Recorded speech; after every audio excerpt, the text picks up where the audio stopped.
क्या करते हैं, आना होता है ग्राम पंचायत के सदस्यों को कि मैंने यहाँ काम कराया है।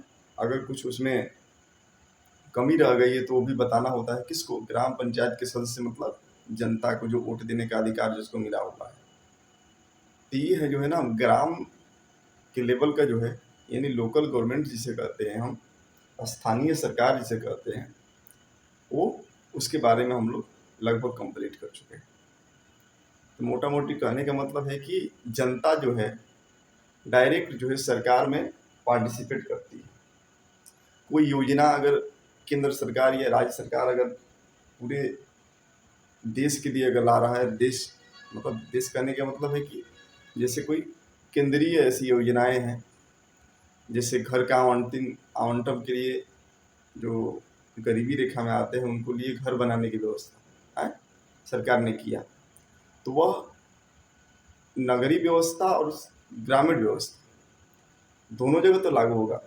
ठीक है, तो गांव में जो सरकार होती है, यानी हम लोग अभी जो पढ़ चुके हैं, उसमें जो मेंबर होते हैं, यानी ग्राम सभा के सदस्य हो गए। ग्राम सभा के सदस्य सीधी बात है कि जनता हो जाती है, और ग्राम पंचायत के सदस्य क्या करते हैं, उस काम को जो है जमीन पर पहुंचाने का काम करते हैं। जमीन पर पहुंचाने का मतलब है कि जो इसके लिए लाइबल हो उसको क्या करना, मकान की व्यवस्थाएं करना, और सरकार के पास उसको डॉक्यूमेंट या जो भी हो प्रक्रिया करके उसको पूरा करवाना, उसको दिलवाने की व्यवस्था करना। ठीक है ना। बहुत प्रकार की जो योजनाएं होती है, सरकार जो है डायरेक्ट, जैसे मैंने एक छोटा सा उदाहरण बताया था कि चल जो घर घर नल की व्यवस्था करने वाला है, तो इसका इसका काम क्रियान्वयन कौन करता है, तो ग्राम पंचायत के सदस्य करते हैं, जो 5 साल के लिए चुनकर आते हैं। और 5 साल के बाद अगर वो काम नहीं करते हैं तो डायरेक्ट जनता क्या करती है, उसको सरकार से मतलब कहने मतलब है कि उसको अगर वोट नहीं देगी इलेक्शन में तो उसको क्या करेगा, वो फिर अगले साल नहीं आ पाएगा सरकार में। तो ये हमारा ग्राम पंचायत और ग्राम सभा के बारे में। ग्राम सभा के जो सदस्य होते हैं वो खुद जनता होती है, इसलिए वो चुन कर नहीं आती है, इसलिए वो चुन कर नहीं है। जिसको वोट देने का अधिकार हो जाता है, मिल जाता है, वो क्या हो जाते हैं, वो ग्राम पंचायत ग्राम सभा के सदस्य हो जाते हैं। इनकी कोई जो है ग्राम सभा का कोई समय सीमा ऐसा नहीं है कि ये 5 साल के लिए रहेगा, क्योंकि इसका विघटन होता ही नहीं है, इतना हमने पढ़ लिया था। अब देखो, जैसे ग्राम सभा का विघटन नहीं होता, वैसे ही हम बताएंगे कि जो केंद्र में राज्यसभा होती है उसका भी विघटन नहीं होता है। जब मैं बताऊंगा तब, तो इसीलिए दोनों से रिलेटेड थोड़ा सा विघटन क्यों नहीं होता है वो भी मैं बताऊंगा। ठीक, सदस्य भले उसमें चुने जाते हैं 6 साल के बाद कार्यकाल होता है सदस्यों की, लेकिन उसका विघटन कभी नहीं होता है। ठीक है, देखो एक बात समझना बाबू तुम लोग, विघटन मतलब अगर वह समाप्त हो जाना। ठीक है, एक ही रीजन होता है कि सभी मेंबर एक साथ अगर इलेक्शन में भाग लेंगे तभी वो सभा या कोई भी चीज संगठन होता है वह विघटन हो सकती है। मेरी बात समझ में आ रही है आप लोगों को कि सभी मतलब अगर 5 सदस्य हैं, पांचों का कार्यकाल अगर एक साथ खत्म हो, एक साथ कहने मतलब है कि 5 साल जो है, अगर सबका एक डेट को अगर कार्यकाल समाप्त हो रहा हो, तब क्या होगा, वह विघटन होगा। अगर उसमें से हम कहेंगे 3 लोग जो हैं, 3 का कार्यकाल पहले मैंने 3 लोगों को चुन लिया, फिर 1 साल बाद 2 लोग को और चुन के रख लिया। ठीक है, तो जो उनका जो कार्यकाल होगा चुनने के बाद वो 5 साल का है मान लें। ठीक है ना, तो जो 1 साल पहले चुनकर आया है वो पहले इलेक्शन में जाएगा ना। मेरी बात आप लोगों को समझ में आ रही है मैं क्या कहना चाह रहा हूँ। जो 1 साल पहले आया है, यानी मान लो कि 2022 में 3 लोग चुन लिए हैं, 3 लोगों को चुन लिया गया, कोई संगठन बनाया गया या कोई भी सरकार की बात हम उदाहरण ले रहे हैं आप लोग समझाने के लिए। तो 2002 में 3 लोग चुन लिया गया। ठीक है, टोटल इसमें संख्या हम 5 रखना चाह रहे हैं। 2 लोग को क्या किए, 2023 में मैंने चुन लिया। ठीक है, उन लोगों को इलेक्शन करा दिया। टोटल संख्या मेरी जो 5 करनी थी वो 5 पूरा हो गई। ठीक है ना, 5 सदस्यों की संख्या पूरा हो गई। अब जो कार्यकाल जो होता है, अब मेंबर का कार्यकाल अगर उसमें लिखा गया है कि मेंबर का जो कार्यकाल होगा वह कितने साल का होगा, 5 साल का होगा। कितने साल का होगा, 5 साल का होगा। तो कार्यकाल तो 5 साल की होगा, लेकिन वह 3 जो पहले चुने गए थे यानी 2022 में जो चुने गए थे उनका कार्यकाल 5 साल मतलब 2027 में क्या होगा, पूरा हो जाएगा ना। 2027 में पूरा हो जाएगा ना। बोलो कोई बोलता ही नहीं है। ठीक है, 2027 में जो 1 साल पहले चुन कर आए थे उन लोगों का 1 साल पहले पूरा हो गया। तो फिर क्या करेंगे, 2027 में फिर वो इलेक्शन के लिए जाएंगे ना। फिर क्या करेंगे, फिर इलेक्शन वोट अपना माने चुनाव में जाएंगे। ठीक है ना। वैसे ही 2023 वाला क्या होगा, 1 साल बाद जाएगा। तो 1 साल बाद जाएगा, जो 3 सदस्य पहले उनका कार्यकाल खत्म हो गया था यानी 1 साल पहले खत्म हो गया था, तो वो सदस्य क्या करेंगे, वो सदस्य मान लो कि फिर से चुन कर आ गए 3 साल बाद। फिर उसके बाद क्या होगा, 1 साल बाद क्या हो गया, 2 सदस्यों के भी कार्यकाल समाप्त हो गया। यानी हर समय कोई ना कोई सदस्य उसमें रह रहा है। ठीक है ना, क्या है, कंटिन्यू अब चलता रहेगा, यानी खाली स्थान नहीं रह रहा है। ठीक है ना, खाली जगह नहीं रह रहा है। कुछ लोग उसमें, कुछ सदस्य अभी कंटिन्यू कर रहे हैं, इसीलिए वो कभी विघटन नहीं होगा। दूसरी बात है कि ग्राम पंचायत जो होती है उसके सदस्यों का विघटन क्यों हो जाता है।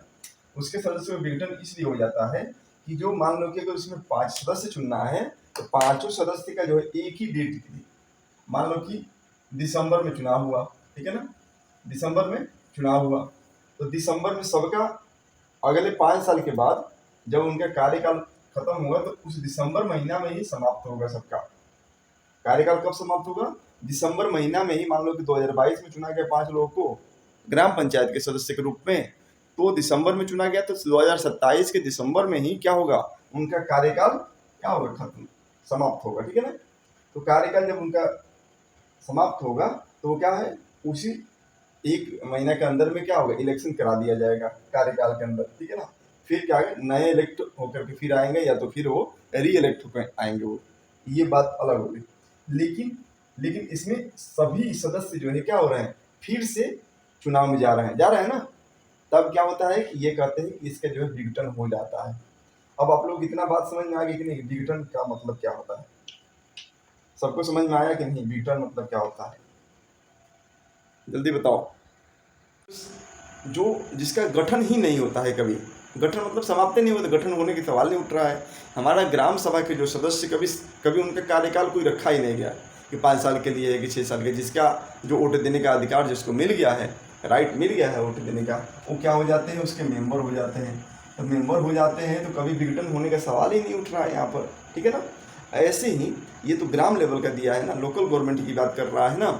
लेकिन ऐसे ही हम जब लोकसभा राज्यसभा जब केंद्र की सरकार जब पढ़ेंगे, राज्य सरकार की पढ़ेंगे तो विधान परिषद होता है, विधानसभा होता है। विधान परिषद विधानसभा जो है, विधानसभा जो होती है वो विघटित हो जाती है, लेकिन विधान परिषद होता है वो विघटित नहीं होता है। ठीक है, उसका भी रीजन कुछ अलग है, मैं जब पढ़ाएंगे तब समझाएंगे, अभी समझाएंगे तो आप लोग हो सकता है कि ये वाला कन्फ्यूजन कर दे।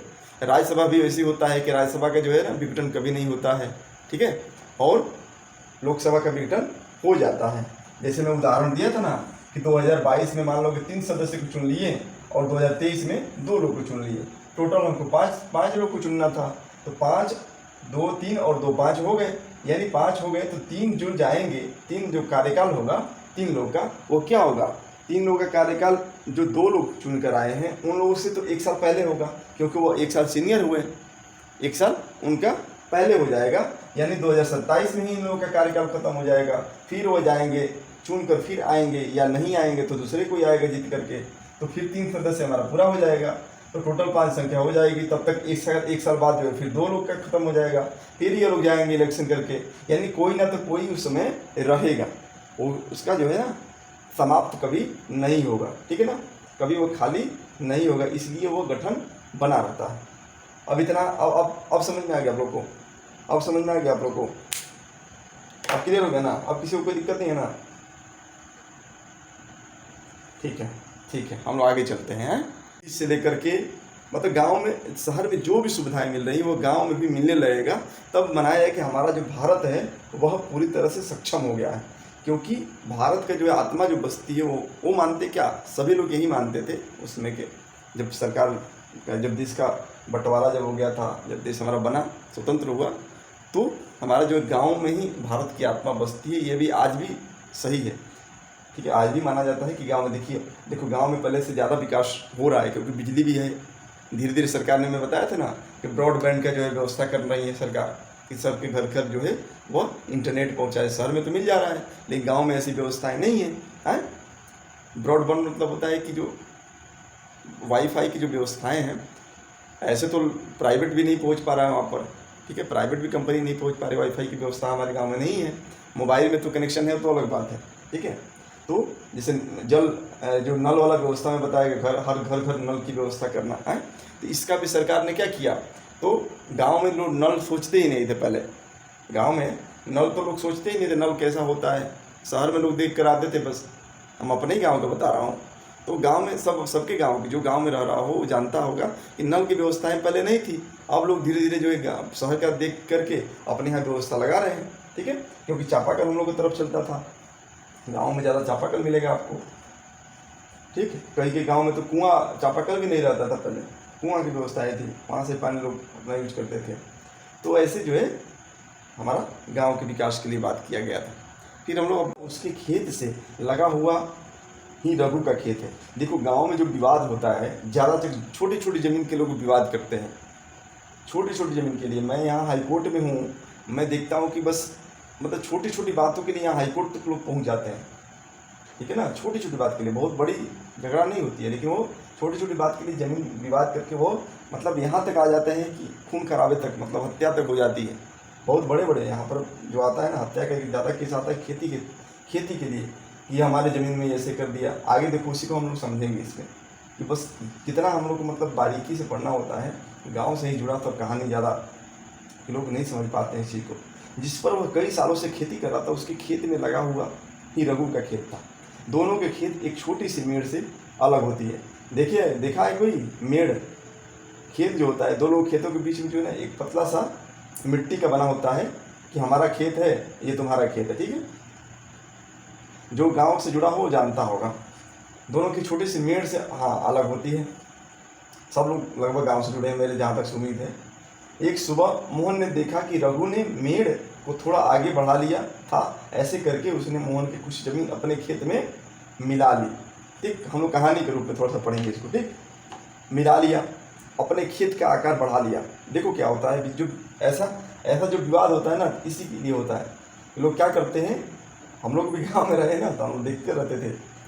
तो क्या होता है कि मेड़ जो है, मेड़ थोड़ा सा काट दे कि हमारा थोड़ा ज़मीन बढ़ जाए, यानी मतलब दो चार जो पौधा है धान या गेहूं का, वो ज़्यादा मेरे में हो जाए। अब मेड़ पर तो लगाएंगे नहीं, मेड़ पर लगाएंगे तो वो भी काट सकता है, मैं भी काट सकता हूँ। तो मेड़ पर तो लगाएंगे नहीं, तो लगाएंगे तो खेत में लगाएंगे। तो लोग मेड़ काट के इतना पतले कर देते हैं। हम लोग तो गाँव में हम जब रहते थे तो जाते थे खेतों तो घूमने, तो किसी का मेड़ तो बहुत चौड़ा होता था। लेकिन क्या होता, जब इस समय धान की जो समय चल रहा है ना, तो इस समय वो लोग क्या करते हैं कि मेड़ की इतना कटाई कर देते हैं कि पतला हो जाता है। जब पानी उसमें भरा जाता है तो एक खेत से दूसरे खेत में वो पानी जाने लगता है, ठीक है। तो ऐसे लोग इतना छोटी छोटी चीज़ के लिए लड़ जाते हैं। खेत का आकार बढ़ा लिया, अब कितना बढ़ा लिया बताओ, थोड़ा सा मेड़ काटने से कितना खेत बढ़ जाएगा उसका। लेकिन गाँव में ऐसा है। मोहन को बहुत गुस्सा आया, मगर वो थोड़ा सा डरा हुआ भी था। रघु के परिवार के पास बहुत ज़मीन थी और इसके अलावा उसके ताऊ गाँव के सरपंच थे। सोचो कि गांव में जो लड़ाई भी होती है तो वो लोग देखते हैं कि अब किसके पास, मान लो कि उसके घर वाले ही क्या है, सरपंच है, दिखा है ना। उसके ताऊ गांव के सरपंच थे। फिर भी मोहन ने हिम्मत जुटाई और रघु के घर पहुंच गया। दोनों के बीच कहा सुनी हुई, रघु ने मानने से ही इनकार कर दिया कि उसने मेड़ को आगे बढ़ाया था। थोड़ी देर में झगड़ा शुरू हो गया। किसके लिए? मेड़ के लिए, कि मेड़ तुमने क्यों काट करके अपने खेत में मिला लिया। रघु ने, ये तो मेड़ जो बनाया जाता है ना, तो दो खेत के बीच में एक मेड़ रहेगा। तो मेड़ जो बनाया जाता है वो लोग दोनों मिलकर बनाते हैं कि आधा मेड़ मेरे ज़मीन का है और आधा मेड़ तुम्हारे ज़मीन का है। और वो क्या किए कि आधा मेड़, समझ लो तुम लोग, हम हेलो, अब देखो मान लो कि हमारा ज़मीन है, ठीक है। मैंने आधा मेड़ बना लिया, ठीक है ना। मान लो कि 4 इंची का मैंने मेड़ बना लिया अपने ज़मीन से, 4 इंची का मतलब 4 उंगली मतलब मान लो, ठीक है, चाहे 1 बीता मान लो, 1 बीता मेरी ज़मीन में चला गया, कम हो गया, 1 बीता उसका कम हो गया, ठीक है। अब मैंने 1 बीता बनाया तभी तो मेड़ आराम से तो रह जाएगा, कोई दिक्कत नहीं है। अब जो शुरू में हम लोग क्या किए थे कि मिल करके बनाए थे कि चलो 1 बीता तुम्हारा ज़मीन गया, 1 बीता मेरा ज़मीन गया, ठीक है, तो दोनों मेड़ बन गए, तो 2 बीता का पूरा मेड़ हो गया ना, हाँ हो गया। अब क्या होता था, अब क्या किया कि मतलब लड़ाई क्यों होती है कि वो 1 बीता जो अपना वाला मेड़ था वो काट करके क्या कर दिया, अपने खेत में मिला लिया। तो ऐसे चारों तरफ से 1 बीता करेंगे तो हम लोग पौधा तो बढ़ ही जाएगा ना, सीधी बात है कि पूरा चारों तरफ करेंगे तो ज़्यादा चौड़ा हो जाएगा ना उसका। तो अपना वाला ख़त्म कर दिया, उसका मेड़ बच गया, तो उसका वो भी ख़त्म कर देगा तो क्या होगा, फिर दो भाग में जो बटा गया ज़मीन तो पता नहीं चलेगा कहाँ से आए। समझ आ रहा मेरी बात। तो अपने मेड़ का तो फ़ायदा उठा लिया काट करके। अब इसका मेड़ से वो क्या कर रहा है कि वो ये भी पता चल रहा है कि चलो भैया हमारा लोग, एक तुम्हारा ज़मीन है एक मेरा ज़मीन है। तो अब यहाँ पे इसी बात के लिए लड़ाई हो जाती है। अनबू ने अपने मजदूर को बुलाया और दोनों मिलकर मोहन पर चिल्ला रहे थे। फिर उन्होंने मोहन को मारना शुरू कर दिया और वो हल्ला सुनकर पड़ोसी बाहर आए। उन्होंने देखा कि मोहन की पिटाई हो रही। मोहन क्या था, अकेले था, ठीक है ना, और जो जिसके घर वो गया था वो सरपंच के घर था, ठीक। पिटाई और बीच बचाव करते हुए मोहन को बचाया। मोहन ने सिर पर और हाथ पर बहुत चोट आई थी और पड़ोसी ने उसके मरहम पट्टी के मोहन एक दोस्त ने जो गांव के डाकघर में काम करता था सुझाव दिया कि उन्होंने स्थानीय पुलिस थाने जाकर के रिपोर्ट लिखवानी चाहिए। पहले क्या होता था कि डाकघर में जो काम करते थे, ठीक है ना, हर गांव में लगभग रहते थे पहले, अब तो पता ना समाप्त हो गया हमको लग रहा है, हम लोग गाँव में भी थे। तो जो डाक में काम करते थे वो क्या करते थे, वो लोग पुलिस थाने से जो है ना, लोकल जो थाना होता था, पुलिस स्टेशन होता था, उससे वो लोग जुड़े रहते थे। चौकीदार शब्द यूज किया जाता था। हम लोग गांव में, हम गांव से जुड़े हैं तो हम पता है हमको, चौकीदार शब्द यूज किया जाता था, ठीक है।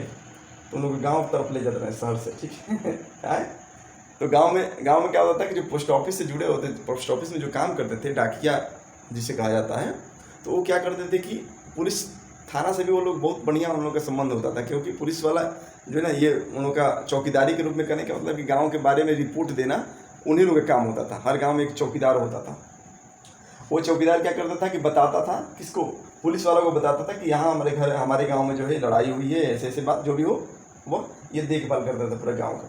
जबकि कुछ लोग, आपको कौन बताया, स्थानीय पुलिस थाने में जाकर के रिपोर्ट कराई। किसको बताया, जो मार खाया था। कौन मार खाया था, मोहन मार खाया था, ठीक है।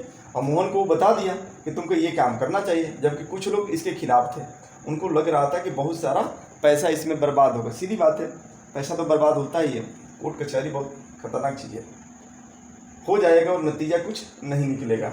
कुछ लोगों ने कहा कि रघु के परिवार वाले तो पहले से ही पुलिस थाने पहुंच चुके होंगे। काफ़ी विचार विमर्श के बाद अंततः यह तय हुआ कि जिन पड़ोसियों की आंखों के सामने यह घटना हुई थी, मोहन उनको लेकर के पुलिस थाने पहुंच जाएगा, पुलिस थाने जाएगा। कहने का मतलब यह है कि जो लड़ाई किए थे, ठीक है ना, पुलिस क्या करती है कि जो पहले लड़ाई करके वो पहले पहुँच भी जाए, तो उसकी जो है ना पहले सुनना जाता है उसका, कि अपना बात रख दिया वो पहले जाकर के कि ऐसे ऐसे आकर जो भी गलत बयान दे दे उसमें है, तो आंखों में वो क्या कर दिया, फिर वो घटना मोहन अपने पड़ोसियों के साथ कहाँ गया, पुलिस थाने जाएगा मतलब उसके विचार सब लोग बना दिए कि तुमको भी जाना चाहिए, नहीं तो तुमसे पहले वो चला जाएंगे, वो लोग चला जाएंगे जो मारे हैं आपको। पुलिस थाने का क्षेत्र, थाने के रास्ते में एक पड़ोसी ने पूछा, क्यों ना हम थोड़ा और पैसा खर्च करके शहर के बड़े थाने में चले। शहर के बड़े थाने मतलब है कि लोकल थाने से जो है ना, बड़े थाने जो कि उसके अंडर में आते हैं, वहाँ पर चले, पैसा खर्च के कहाँ चले। मोहन ने समझाया कि बात पैसा की नहीं है, हम इसी थाने में अपना मामला दर्ज करवा सकते हैं, क्योंकि हमारा गांव इसी कार्य क्षेत्र में आता है। अब कुछ लोग, गांव के लोग क्या होता है, जब जानकारी भी नहीं होता तभी वो लोग इधर उधर की बात करते हैं। तो वो लोग क्या किए, लेकर गए, फिर रिपोर्ट दर्ज करवाने पुलिस थाने में होने वाला काम। अब देखो यहाँ पर एक शब्द दिया हुआ है, यहाँ पर शब्द दिया है कि हमारा गांव इसी कार्य क्षेत्र में आता है। देखो बाबू, जब भी हम कहीं भी रहते हैं तो जिस क्षेत्र में रहते हैं उस क्षेत्र में एक थाना होता है, उसी थाना के अंतर्गत आता है, ठीक है ना।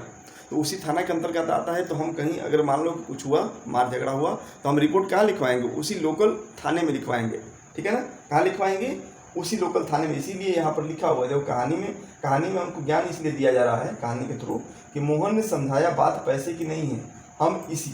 अब देखो कुछ लोग क्या जानते थे कि हम इससे बड़े थाने में चले जाएंगे तो जल्दी रिपोर्ट हो जाएगा, लेकिन वहाँ से लोग भेज देते हैं कहाँ पे कि आप पहले अपने जो आपके जो कार्य क्षेत्र, आपके क्षेत्र में जो थाना काम कर रही है वहीं आप रिपोर्ट लिखवाइए। ठीक है, ये कौन बताया? तो मोहन ये जानता था, वो बताया कि नहीं हमारा गांव इसी कार्य क्षेत्र में आता है, तो पहले हमको कहाँ रिपोर्ट लिखवानी चाहिए? तो जिस क्षेत्र में हमारा आता है वहाँ लिखवानी। तो पुलिस थाने पहुंचे तो मोहन थानेदार के पास गया और उसे पूरा मामला बताया। उसने यह भी बताया कि वह अपनी शिकायत लिखित रूप से देना चाहता है। ये भी सुनना जरूरी है। ठीक है, यहाँ पे जो मैं अंडरलाइन करता जाना, समझते जाना तुम लोग। मोहन ने क्या कहा कि मैं लिखित रूप से शिकायत करना चाह रहा हूँ। ठीक है, तो थाना में जाने का मतलब है क्या? मैं अगर मुंह से बोलकर आ जाऊं कि मेरा ये हुआ है, चोरी हुआ है, ये हुआ है, बता करके आ जाएंगे तो उसका कोई हमारे पास साक्ष्य होना चाहिए ना, कोई हमारे पास प्रूफ होना चाहिए ना कि मैंने लिखवाया है। इसीलिए वो क्या बोला कि लिखित रूप से देना चाहता हूँ। ठीक है, तो आप लोग पुलिस थाने के बारे में थोड़ा जानकारी रखेंगे। ठीक है, कि वह क्या कहा कि मामला बताया। उसने यह भी कहा कि वह अपनी शिकायत लिखित रूप से देना चाहता है। थानेदार ने वही बेरुखी से कहा उसके पास छोटी शिकायतों की जांच पड़ताल का समय नहीं है। क्या कहा? छोटी छोटी शिकायतों की जांच पड़ताल का समय नहीं है। पुलिस कोई भी ऐसे मना नहीं कर सकता है। ठीक है, हम आप लोगों को बता रहे हैं कि पुलिस का ऐसा कोई नहीं है, उसके पावर नहीं है मना करने का। वो कोई शिकायत करने आएगा तो उसको शिकायत सुनने की क्या है, उसकी ड्यूटी है। ठीक है ना, अगर रिपोर्ट कोई लिखवाना चाह रहा है तो उसकी ड्यूटी है, कानून में लिखा हुआ है कि आपका ड्यूटी है कि उसको क्या करें, शिकायत को दर्ज करें और उसकी जांच पड़ताल करें। गांव में अक्सर ऐसा होता है कि जो पैसे वाले होते हैं या जो बड़े गांव के होते हैं उन लोगों के विरुद्ध जो है थाना में जो है रिपोर्ट जल्दी लिखाते नहीं है लोग, और लिखते भी नहीं है, भगा देते हैं। ठीक है, तो इसको लोग अगर कोई जानकारी किसको नहीं है, कानून की जानकारी जिसको नहीं है, वो जिसको जानकारी हो तो खड़ा होकर टाइट होकर बोल सकता है। इसीलिए लोग क्या करें, वकील के सहारा लेते हैं। वकील के सहारा लेने का मतलब क्या है, इसीलिए लेते हैं कि हमको जानकारी नहीं है और वकील साहब जाएंगे तो क्या करेंगे, उसमें वो बता करके जल्दी से, क्योंकि पुलिस वाले भी तो नहीं करते हैं सब वकील से।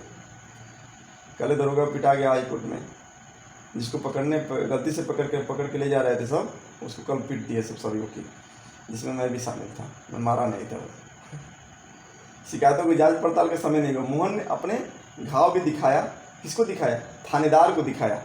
थानेदार को क्या किया, वह घाव भी दिखाया कि हमको ऐसे यहाँ जगह मारा गया था, लेकिन थानेदार पर कोई असर नहीं हुआ। मोहन हैरान था कि उसकी शिकायत आखिर दर्ज क्यों नहीं की जा रही थी। मोहन बाहर गया और अपने पड़ोसियों को बुला करके अंदर ले आया। पड़ोसियों ने थानेदार को समझाया कि मोहन को उनकी आंखों के सामने पीटा। देखो फिर यहाँ पर शब्द आ रहा है, आंखों के सामने पीटा, यानी ये लोग क्या है, साक्षी हैं उसके। ठीक है, कानून की भाषा में जो लोग अगर कोई घटना हो रही है उसको और अपने आंखों से देखते हैं तो उसको साक्षी बोलते हैं। क्या बोलते हैं? साक्षी बोलते हैं। तो सब लोग क्या हुए, उसमें साक्षी हुए कि हम अपने आंखों से देखे हैं, क्या माराते हुए इसको, और लोग मार रहे थे तो हम लोग आंखों से उसको देखा है। किसको बोले? थानेदार को बोले। फिर देखो उनकी स्थिति क्या हो जाएगी। उसे बहुत ही गंभीर चोट आती यदि हम लोग नहीं बचाते तो। उन्होंने मामला दर्ज करने पर जोर दिया। अंततः थानेदार राजी हो गया। क्यों राजी हुआ? देखो अकेले गया था रिपोर्ट करने के लिए, तो वो थानेदार क्या कर रहा था, डिनाई कर रहा था कि नहीं मैं रिपोर्ट नहीं लिखूंगा। ठीक है ना, डिनाई कर रहा था कि नहीं। लेकिन जैसे ही लोग साक्षी पहुंचे, साक्षी का महत्व बहुत ज़्यादा होता है यहाँ पर। कोर्ट और किस में ये सब जो होता है, थाना कोर्ट फौजदारी में जो होता है, इसमें जो साक्षी होता है बहुत ही इम्पोर्टेंट रोल रखता है। अगर दो लोग आप साक्षी जो सामने से बोल दे तो कोई भी चीज़ साबित कर देते हैं लोग इसी आधार पर। ठीक है, तो वो जब देखो दो लोग जब गांव के लोग जा कर के बोले कि हम लोग के सामने ऐसी घटनाएं हुई हैं, और थानेदार ने क्या कर दिया कि दर्ज करने से राजी हो गया। उसने मोहन को अपनी शिकायत लिख कर देने को कहा। थानेदार ने वायदा किया कि अगले दिन एक हवलदार घटना की जांच पड़ताल के लिए कहाँ जाएगा, उस स्थान पर जाएगा जहाँ यह घटना हुई है। फिर देखो कह रहा है कि पुलिस थाने में जो भी हुआ उसे एक नाटक के रूप में दिखाइए। फिर यह वैसे बोल रहा है। ठीक है, तो क्या हुआ कि वह पहुंचेगा। कौन पहुंचेगा? तो थानेदार जो है बोला कि अगले दिन कौन जाएगा, एक हवलदार जाएगा उस घटना का जांच पड़ताल करने के लिए। राजस्व विभाग का काम। अब हम लोग थाने के बारे में समझ गए। अब बताओ आप लोग को उतना बात समझ में, जमीन का जो होता है ना, खतियानी बोलते हैं उसको, कि ज़मीन के लिए जो जहाँ पे डॉक्यूमेंट इकट्ठा रहता है, किसके पास? हमारे पास रहता है, सरकार के पास रहता है। ठीक है, तो उसका कहाँ रिकॉर्ड होता है? वह रिकॉर्ड होता है यहाँ पर राजस्व विभाग के अंतर्गत सब आता है, उसके बारे में हम लोग को पढ़ना है। यहाँ पे क्वेश्चन क्या किया है कि देखो लड़ाई तो हो गई, लेकिन लड़ाई के निपटारे के लिए कोई ऐसा जगह इसका रिकॉर्ड है क्या कि हमारा ज़मीन है इतना और तुम्हारा ज़मीन इतना है? तो होता है, रिकॉर्ड होता है इसका कि वो कहाँ होता है, उसके बारे में पढ़ने हैं। ज़मीन को नापना और उसका रिकॉर्ड रखना पटवारी का मुख्य काम होता है। जल्दी लिखो यहाँ पे, पहली बार नोट लिखो, पहली बार नोट लिखो यहाँ पर। ज़मीन को नापना और उसका रिकॉर्ड रखना, ज़मीन का नापना उसका रिकॉर्ड और उसका रिकॉर्ड रखना पटवारी का मुख्य काम होता है। पटवारी एक पद होता है, वह राजस्व विभाग के अंतर्गत काम करते हैं, तो पटवारी का मुख्य काम होता है। ठीक, दूसरा पॉइंट लिखो, दूसरा पॉइंट लिखो, किसी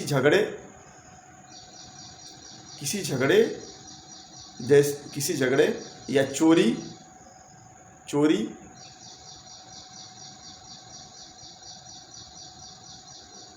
इत्यादि का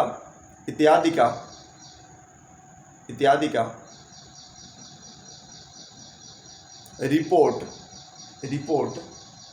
हम अपने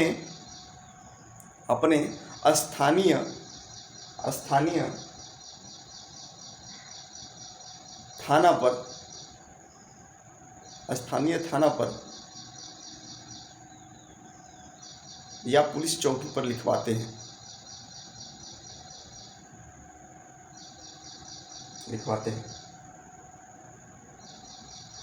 दूसरा पॉइंट लिखो,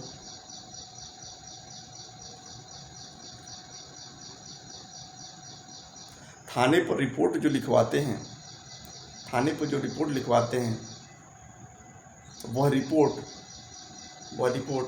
थाने के बड़े अधिकारी लिखते हैं। ठीक है ना, बड़े अधिकारी लिखते हैं, मतलब थाना का जैसे एसआई पद होता है, दरोगा होते हैं, दरोगा के नीचे होता है एसआई, सब इंस्पेक्टर होते हैं। ठीक है, ये बड़े अधिकारी वहाँ के लिखते हैं ना, कि छोटे हवलदार लिखने का काम नहीं करते हैं, बड़े अधिकारी के सामने लिखवाया जाता है। ठीक, ये छोटी सी जानकारी थी, मैंने आपको लिखवा दिया नोट करके। फिर क्या लिखा है कि उसके पास कौन सी ज़मीन है, चलिए पता करके बताइए। ज़मीन नापने का रिकॉर्ड कौन करता है? पटवारी करता है। ठीक है, अलग अलग राज्यों में इसको अलग अलग नाम से जानते हैं, कहीं पटवारी, कहीं लेखपाल भी बोला जाता है, कहीं कर्मचारी, कहीं ग्रामीण अधिकारी, तो कहीं कानूनगो कहते हैं। ठीक है, इत्यादि अलग अलग नाम हैं। ठीक है ना, हम यहाँ ज़मीन का लेखा जोखा रखने वाले कर्मचारी के लिए पटवारी शब्द का इस्तेमाल कर रहे हैं। देखो, जैसे मैंने कल बताया था ना कि मुखिया, सरपंच, कहीं प्रधान, ये बताया था ना कि हर जगह अलग अलग उसका शब्द यूज किया जाता है।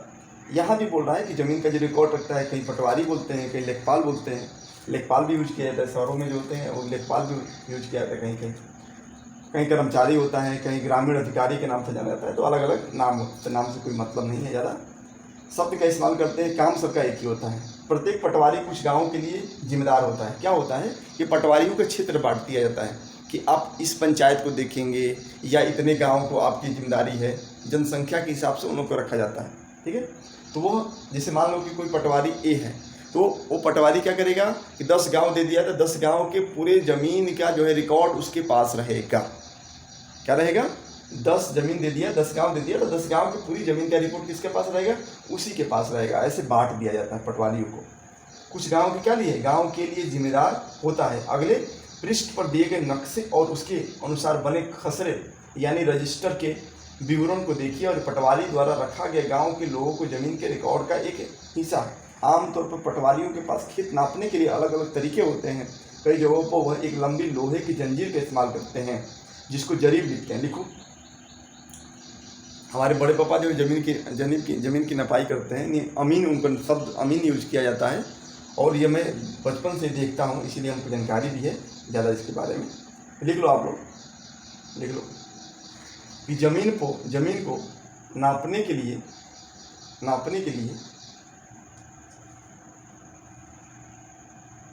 एक लंबी लोहे की जंजीर का इस्तेमाल करते हैं। एक लंबी लोहे की जंजीर का इस्तेमाल करते हैं जिसे जिसे जरीब कहा जाता है, जिसे जरीब कहा जाता है, जिसे जरीब कहा जाता है। जरीब किसे कहते हैं? एक नापने के लिए जो यूज करते हैं हम, मापने के लिए जो यूज करते हैं उसको हम क्या कहते हैं? जरीब शब्द यूज किया जाता है। और लोहे क्या होता है, ठीक है ना, लोहे क्या होता है। कहानी में पटवारी मोहन और रघु के खेतों को नाप करके यह देख सकता था कि वह गांव के नक्शे से मेल खाता है कि नहीं। अगर वह नक्शे से मेल नहीं खाता है तो उसको पता चल जाता है कि मेड़ खिसक कर खेत की सीमा में बदली गई है और कौन बदला है इसके बारे में जानकारी हो जाएगा। पटवारी किसानों की भूमि पर भी इकट्ठा करता है और सरकार को अपने क्षेत्र में उगने वाले फसलों के बारे में जानकारी देता है। पटवारी का और भी काम क्या होता है? किसानों से भूमि कर भी इकट्ठा करना। किसानों से क्या है? भूमि कर कुछ बस छोटी अमाउंट लगाई जाती है, 10 रुपया, 20 रुपया, 50 रुपया, जो भी लगाया जाता हो। ऐसे इकट्ठा करने का काम कौन करता है? तो लिख लो तुम लोग। पटवारी किसानों से भूमि कर भी इकट्ठा करने का काम करता है। बहुत कम गांव में बहुत कम अमाउंट लगाया जाता है लेकिन काम होता है। पटवारी किसानों से भूमि कर भी इकट्ठा करता है। दूसरा लिखो कि पटवारी सरकार को अपने क्षेत्र के उगने वाले फसलों की भी जानकारी देता है।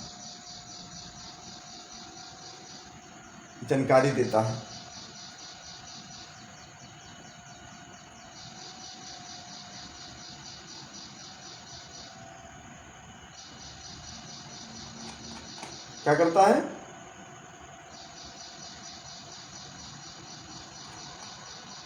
अब देखो टाइम हो गया क्या? चलो 2-4 मिनट और बस। जो ज़मीन है वह डिजिटल सबका हो जाएगा ज़मीन, तो विवाद होने का कोई सवाल ही नहीं उठेगा। डिजिटल मतलब है ना, कैमरा से ऊपर से जो है उसका माप करके सबका एक रिकॉर्ड हो जाएगा कि इनका ज़मीन ये है, वो डिजिटल सबको मिल जाएगा। ऐसा सरकार ने व्यवस्था कर रहा है। कुछ गाँवों में अभी हो चुका है, कुछ पंचायत में हो चुका है लगभग।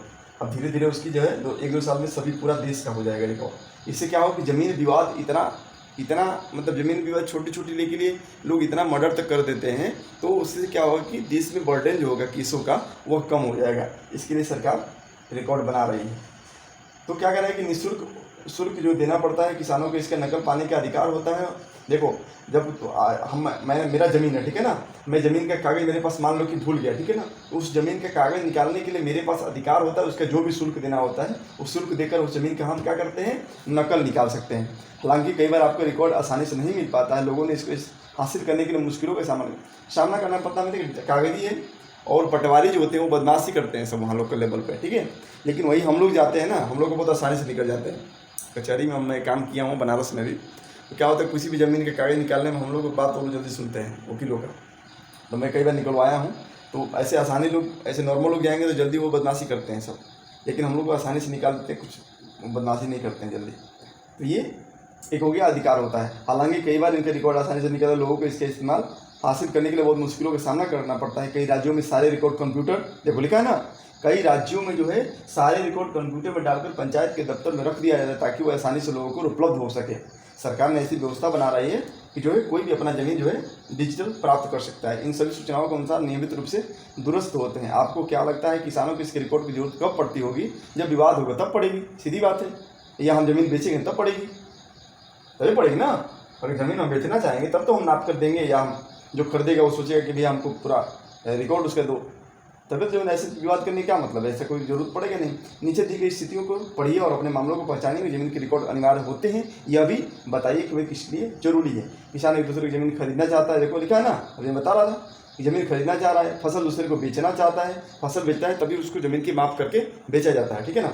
यह किसान अपने ज़मीन को कुआं खोदने के लिए बैंक को कर्ज देता है। कर्ज लेना अगर देना कर्ज ले रहे हैं तब भी हमको जरूरत पड़ती है, क्योंकि पूरा ज़मीन का कागज़ हमको देना पड़ता है। इस पर किसान खेतों के लिए खाद खरीदना चाहता है। मान लो ज़मीन के कागज़ दिखा के खाद खरीदना चाह रहा है, उसको जो है पूरा दिखाना पड़ेगा आपकी 1 बीघा ज़मीन है कि 2 बीघा ज़मीन है कि 1 कट्ठा है कि 5 कट्ठा है कि 10 कट्ठा है, वह तब दिखाना होता है उसमें। फिर किसान अपनी ज़मीन के अपने बेटे बेटियों को बांटना चाहता है, तब उसके बाद क्या होता है, इसकी ज़रूरत पड़ती है। बांटना चाहता मतलब कि मान लो कि 2 बेटे हैं या एक बेटी है, तो 3 लोग में बांटेंगे, तो उसमें क्या होगा, हमको ज़मीन की कागज़ सबको दिखानी पड़ेगी ना, तभी तो हो पाएगा बंटवारा, तब हमको ज़रूरत पड़ती है। इसलिए ज़रूरी है कि आपको समय से दुरुस्त करता है। लेकिन किसान कई बार फसल बदल लेते हैं और कुछ उगाने लगते हैं, कई कुआं खोद देते हैं। इस सबका हिसाब किताब रखना सरकार के राजस्व विभाग का काम होता है। इसका काम होता है, राजस्व विभाग का काम होता है। इस विभाग का वरिष्ठ लोग इस काम को निरीक्षण करते हैं। और भारत में सभी राज्य के जिलों में बटे हुए हैं और ज़मीन से जुड़े मामलों की व्यवस्था, ज़मीन मामलों की नोट करो, नोट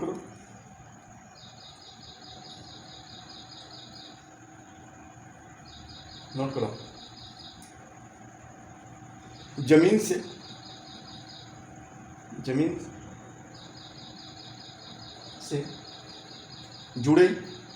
जुड़े हिसाब रखना सरकार के राजस्व विभाग का काम होता है। सरकार के राजस्व विभाग का काम होता है।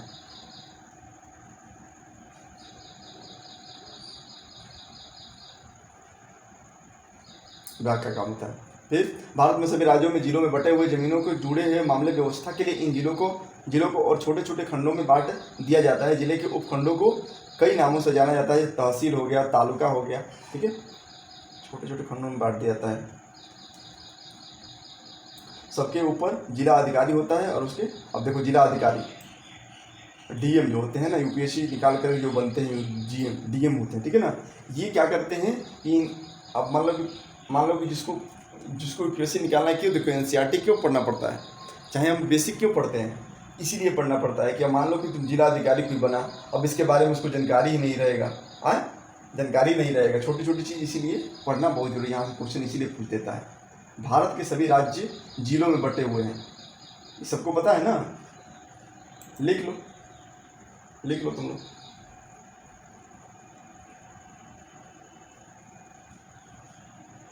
लिखो, जैसे भारत यानी हमारा देश,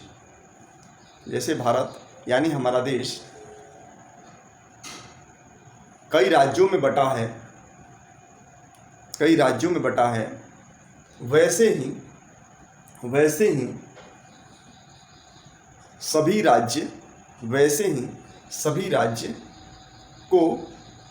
राज्य को जिलों में बांटा गया है।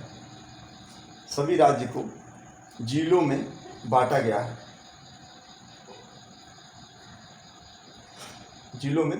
गया है।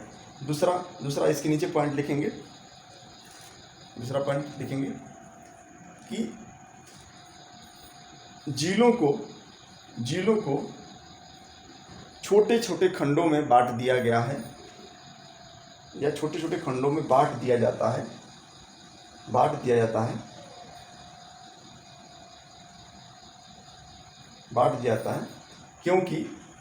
क्योंकि जमीन से जुड़े मामलों का व्यवस्था बनी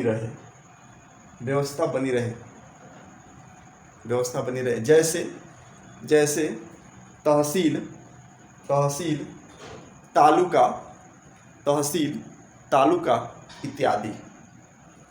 इत्यादि।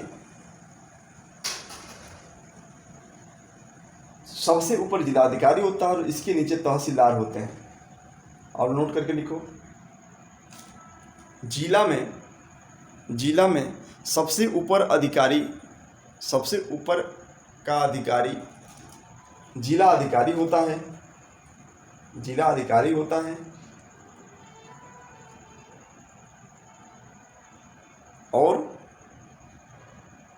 और उसके नीचे तहसीलदार होते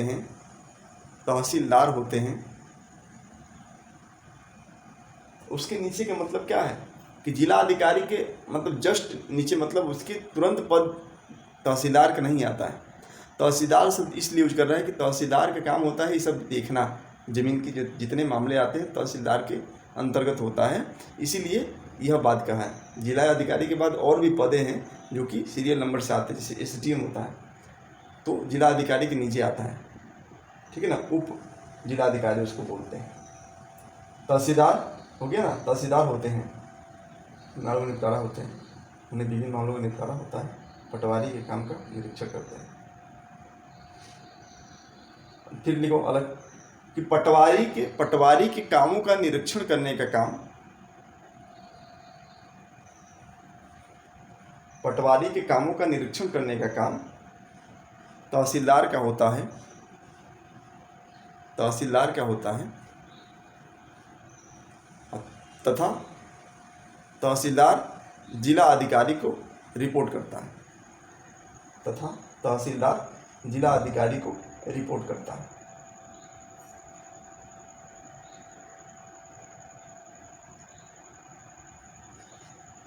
ठीक है, इतना बात आप लोग समझ में आ गई? तो फिर आगे बढ़ेंगे, जब हाँ बोलो तब। कल पढ़ाएंगे। छुट्टी है आज ना तुम लोग का? चलेगा, कोई दिक्कत नहीं है ना? ठीक है, तो इसको खत्म कर ले क्या? हिंदू अधिनियम धारा 2005 एक्ट होता है, हिंदू एक्ट, ठीक है ना, हिंदू एक्ट 2005, धारा गलती लिख दिया है इसमें। जब हम उन किसानों के बारे में सोचते हैं जिनके पास जमीन है, तो आमतौर पर हमारे ध्यान में पुरुष होते हैं। महिलाओं की हैसियत खेतों के काम में एक मददगार भर ही मानी जाती है। उनके बारे में जमीन के मालिक के रूप में कभी नहीं सोचा जाता। ऐसा है, सच्चाई है ये। अभी तक कई राज्यों में हिंदू औरतों को परिवार की जमीन में हिस्सा नहीं मिलता था। पिता की मृत्यु के बाद जमीन बेटों में बंट जाती थी या बांट दी जाती थी। हाल ही में यह कानून बदला गया। पहले क्या होता था कि जो जमीन जो होती थी उसका कई सामाजिक पहलू हैं। अब लोग कैसे लें अलग बात है, उसके कई सामाजिक पहलू हैं। ज़मीन का जो बंटवारा होता था वो, अगर मान लें कि किसी के जो है 2 लड़के हैं और 1 लड़की है, ठीक है, तो दोनों लड़के के बीच में ही ज़मीन का बंटवारा होता था। लेकिन अब कुछ कानून में चेंज आ गया, जिसके चलते जो है वह अपने लड़की को भी ज़मीन दे सकता है। हिंदू परिवार, आगे देखो लिखा है, हिस्सा मिलता था। पिता की मृत्यु के बाद ज़मीनों का बंटवारा बेटों के बीच में होती थी। हाल ही में कानून ने बदला और नए कानून के मुताबिक हिंदू परिवारों में बेटों और बेटियों और उसकी माँ को ज़मीन बराबर हिस्सा मिलता है। पहले नहीं मिलता था, लेकिन अब मिलता है। यह कानून सभी राज्यों और केंद्र शासित प्रदेशों में लागू हो गया। ठीक है, तो आप थोड़ा सा नोट कर लें यहाँ पर। हिंदू अधिनियम 2005 के नए संशोधन के बाद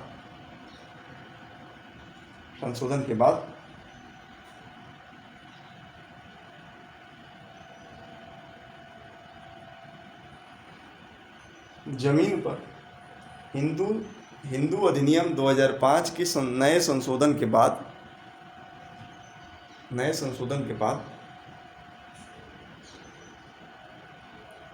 हिंदू परिवार में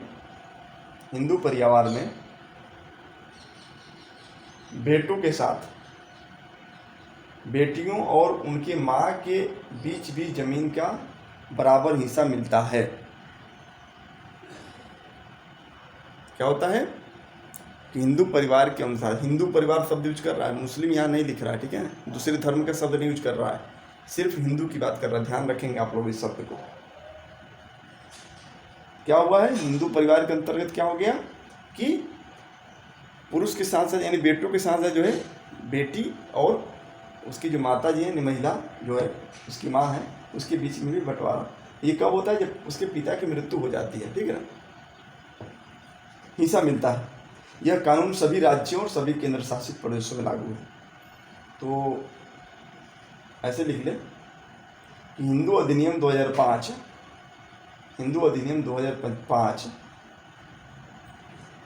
यह कानून देश के सभी राज्यों में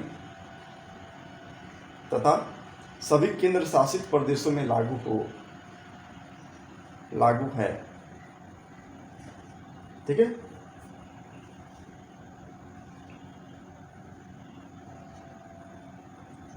लागू है। कह रहा है कि इस कानून के बहुत बड़े संख्या में औरतों को फायदा, उदाहरण के लिए सुधा एक। अब देखो इसका फायदा इसलिए है कि मैं बहुत ऐसी घटनाएं सुना हूँ कि जैसे मान लो कि किसी के घर में जो है बेटा है ही नहीं, ठीक है, सिर्फ मान लो कि 2 या 4 पुत्रियां हैं सिर्फ। तो क्या होता था कि गांव के लोग क्या करते थे, उस ज़मीन को उनको बेटियों का अधिकार नहीं मिलता था, ठीक है। इसीलिए देखो सरकार ने क्यों मैं गाँव अपने गाँव में कई आप लोग पता नहीं, इस जो गाँव में रहता हो छोटी छोटी बातें आप लोग ध्यान देना इस चीज़ को, क्यों मैं बोल रहा हूँ, ये पढ़ने के बाद दिमाग में ये क्लिक करना चाहिए, ठीक है। ये क्यों कानून आया, कोई क्वेश्चन पूछ दे के बताओ क्या रीज़न है कानून को बदलाव करने का। तो कानून का बदलाव करने का ये रीज़न नहीं है कि सबके भाई बहन में लड़ाई करा दिया जाए कि ज़मीन के विवाद के लिए, नहीं, ये बात नहीं थी। यहाँ कानून का बदलने का कारण क्या था कि जैसे मान लो कि किसी परिवार में लड़का है नहीं, ठीक है, या है भी तो वो किसी कारण से नहीं है, किसी कारण से मतलब उसकी मृत्यु हो गई या जो भी कारण। तो मान लो कि कोई एक व्यक्ति है, ठीक है, उसके 4 बेटियां हैं, तो उसके पास बहुत ज़्यादा ज़मीन है, ठीक है ना, बहुत ज़्यादा ज़मीन है। तो पहले क्या होता था कि वो ज़मीन जो है वो बेटियों का अधिकार मिलता ही नहीं था, मतलब वो उनके अपने पिता का ज़मीन होते हुए भी वो उस ज़मीन को नहीं ले सकती थी। गांव के लोग सामाजिक रूप से दे दे अलग बात है, लेकिन कानूनी रूप से उनका अधिकार नहीं हो पाता था। उनकी जो पत्नी है उनके पास भी यह अधिकार ज़मीन को लेने का नहीं होता था। पहले ऐसा कानून था, लेकिन उसमें बदलाव तब आया जब इसके लिए लोग गलत यूज करने लगे। गांव के लोग क्या करते थे कि हड़प लेते थे। जैसे मान लो कि जो उस गांव के बाहुबली कहने का मतलब है कि जो बड़े जो मतलब जमींदारी वाला जो होता है, जो बड़े गांव के लोग थे, वो लोग क्या करते थे कि उस ज़मीन को अपने कब्जे में ले लेते थे, ठीक है, क्योंकि किसी को अधिकार मिलता नहीं था, छोटे लोग जाकर लड़ेंगे नहीं। इससे पहले आप लोग पढ़ चुके हैं ना कि सरपंच के था तो विवाद में नहीं आया, ऐसी बातें थी, ज़मीन वो हड़प लेते थे। लेकिन जब कानूनी रूप से अधिकार मिलने लगा, जब कानून में परिवर्तन आ गया, तो अब ये घटनाएं कम होने लगी, ठीक है, अब ये घटनाएं कम होने लगी। इससे हमारे एक बड़े पापा के थे, उनकी जो 4 या 3 बेटियां थीं, उनको ज़मीन जो डेट हो गए तो उनके पास नहीं था, तो सभी जो लड़कियां हैं वो यहीं पर आकर के गांव में बस गई और उस ज़मीन को जो है अभी भी अपने काम, उस ज़मीन पर आप खेती उती करती हैं, सब रहती हैं सभी। अगर कानून नहीं चेंज हुआ रहता तो उनको मिलता ही नहीं अधिकारी। समझ में आ रहा है ना। ऐसे उदाहरण अपना जोड़ लेते हैं गांव के आसपास के लोग जो पढ़ते हैं, तो आप लोग भी अपने गांव का निकाल कर जोड़ोगे तो तुमको कभी भूलोगे नहीं। एक बिटिया की चाबी विरासत में मिला हुआ घर, पापा को अपने पिता से यह घर मिलेगा, ये मेरे भैया मेरे पिता से और मेरी माँ से हमारा क्या बता दिया गया। रिलेशन ऑफ फैमिली, शादीशुदा और इसके पास गांव में रहती है।